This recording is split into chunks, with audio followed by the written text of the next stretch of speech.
Ethiopia தேசம் வரைக்கும் உள்ள 127 நாடுகளை அரசாண்டான். அப்படின்னா கிட்டத்தட்ட 127 நாடுகளுக்கு ஒரு ராஜா இருக்கிறார். அப்ப அந்த ராஜாவிடத்திலே ஒரு துஷ்ட ஆமான் அவருக்கு உடன் ஊழியக்காரனா இருக்கிறார். அவன் போய் சொல்றான், நம்முடைய தேசத்திலே ஒரு விதமான கூட்டம் பரம்பி இருக்குது.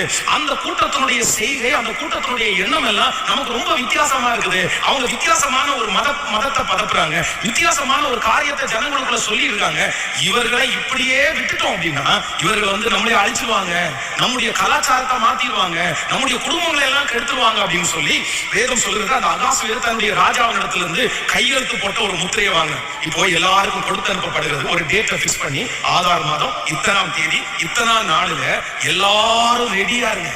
எதுக்கு ரெடியா இருங்கன்னா நம்ம தேசத்துல ஒரு கூட்டம் பரம்பி இருக்காங்கல்ல, அவங்களுடைய செயல்பாடுகள் எல்லாம் நமக்கு ரொம்ப வித்தியாசமா இருக்குல்ல, அவங்க எல்லாரையும் நீங்க அழிச்சிடணும், அவங்க எல்லாரையும் நீங்க கொன்றணும். ஆயுதங்களோட கொல்றது மட்டுமல்ல, அவர்களை பெரியவங்க சின்னவங்க யாரையுமே பார்க்க வேண்டாம், எல்லாரையுமே அழித்து அவங்களுடைய எல்லா பொருட்களையும் நீங்க கொள்ளையாடிங்க. அப்படி ஒரு கடிதத்தை கொடுத்து அனுப்பும் போது அவர்கள் குதிரையில பல இடங்களில் கொண்டு போய் அப்படின்னா ஒவ்வொரு நாட்டினுடைய அந்த இடத்துல முக்கியமான இடத்துல கொடுக்கும்போது அங்க இருந்து எல்லாருக்கும் அறிவிக்கப்பட்டது. இப்ப அந்த நாளுக்காக எல்லாரும் காத்துட்டு இருக்காங்க. இஸ்ரவேல் ஜனங்களுடைய இருதயம் எல்லாம் ரொம்ப, யூதா ஜனங்களுடைய இருதயம் எல்லாம் ரொம்ப பதட்டமா இருக்குது. ஆனா அவர்கள் எழுதியிருந்த அந்த நாளில அந்த நேரத்துல என்ன எழுதியிருந்தாங்களோ அந்த காரியம் எப்படி முடிஞ்சிருச்சாமா, மாறுதலாய் முடிந்தது. இந்த மாதம் இத்தனாம் தேதி யூதர்கள் கொல்லப்பட வேண்டும், அவர்களுடைய உடைமைகள் கொள்ளையடிக்கப்பட வேண்டும் என்று அதுல எழுதியிருந்தது. ஆனா அதே மாதம் அதே தேதியில இவர்களுக்கு விரோதமானவர்கள் கொல்லப்பட்டு அவர்களுடைய உடைமைகளை கொள்ளையாடுகிறது போல ஒரு சம்பவம் நடந்துச்சு.